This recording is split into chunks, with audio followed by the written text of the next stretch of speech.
o mundo inteiro aliviado com a vitória de Lula. O mundo celebra a vitória de Lula. Essa é a manchete desta segunda-feira aqui no Boa Noite 247. Mas quem celebra para valer são os brasileiros que defendem a democracia e sabiam e seguem sabendo o risco que nós teríamos se o Bolsonaro ganhasse um segundo mandato. E esse risco ficou mais claro com as ações criminosas de banditismo feitas pela Polícia Rodoviária Federal no dia da eleição.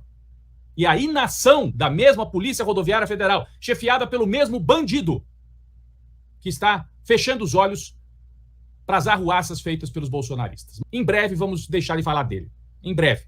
Vamos matar politicamente esse ser abjeto, um homem do esgoto, chamado Jair.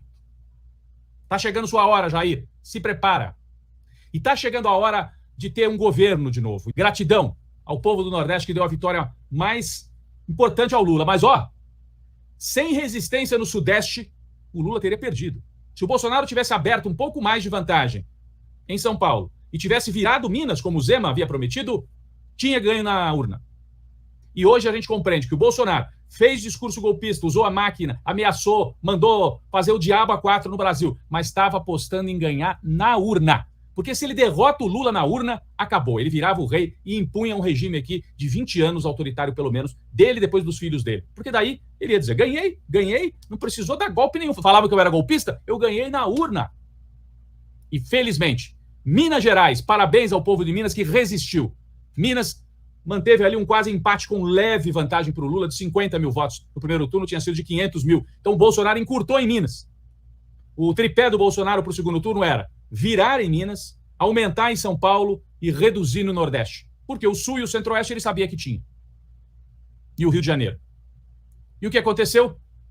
Funcionou pela metade. O Lula se mostrou um paredão que conteve os 3 avanços de Bolsonaro. Bolsonaro avançou no Nordeste? Avançou dando golpe com a Polícia Rodoviária Federal. Por isso que ontem aqui na live eu dizia, alguns colegas diziam, não tem golpe nenhum. Isso aí é uma ação que não vai ter peso nenhum. Teve. Reduziu um pouco a vantagem de Lula. O pessoal do Nordeste projetava uma vantagem maior. O Lula ganhou por 12 milhões e meio no Nordeste. Menos do que havia ganho no primeiro turno, que ganhou por 12.900. O pessoal projetava de 13,5 a 14 de vantagem para o Lula. Ele teve 1 milhão de votos de vantagem a menos do que o projetado.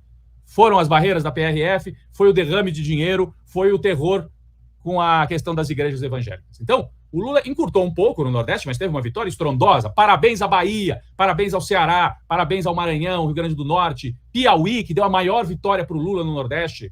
O povo de Alagoas, de Sergipe, da Paraíba, de Pernambuco, que elegeu a primeira governadora mulher. Parabéns ao Nordeste, mas parabéns a Minas, que resistiu. Parabéns a São Paulo, que especialmente na Grande São Paulo e na capital deram vitória para o Lula. Resistência na Grande São Paulo. A capital paulista voltou a ir para o lado do PT. Na frente democrática, na verdade. Mesma coisa Porto Alegre, lá no Rio Grande do Sul. Então, é dia da gente, sim, comemorar, louvar esta vitória. Foi uma vitória heróica. 2 milhões de votos apenas. Foi heróica. Nós enfrentamos a maior máquina de mentiras da história. O uso da máquina pública com derrame de dinheiro do orçamento secreto. O descalabro de uma Procuradoria-Geral da República que protege o presidente. O terror religioso nas igrejas. As ameaças físicas e os assassinatos efetivos que intimidaram os eleitores de Lula, que pela primeira vez tiveram medo de usar adesivos no peito ou no carro, porque gente foi morta. O Zezinho de Jandira foi morto na sexta-feira, o Marcelo de Foz do Iguaçu foi morto e tantos outros ameaçados, agredidos. O Lula e aqueles que o apoiam enfrentaram essa máquina horripilante e ganharam. Vitória heróica. É a primeira vez que um presidente, desde a Constituição de 88, não consegue se reeleger. Bolsonaro usou, abusou da máquina, bancou o valentão e perdeu. E tá quietinho, calado, com o rabo entre as pernas. Então, vitória heróica, vitória épica de Lula. E Lula não é aquele líder messiânico que sai na frente do povo. Ele voltou. Não. O Lula é o comandante? Sim, é o líder. Mas ele é resultado das lutas sociais do Brasil. O Lula, há 2 anos, pouco mais de 2 anos, o Lula estava preso. 2 anos depois, eu estava na Paulista ouvindo a voz rouca do Lula ecoar como presidente eleito. É uma emoção impressionante. Impressionante o que nós vivemos aqui.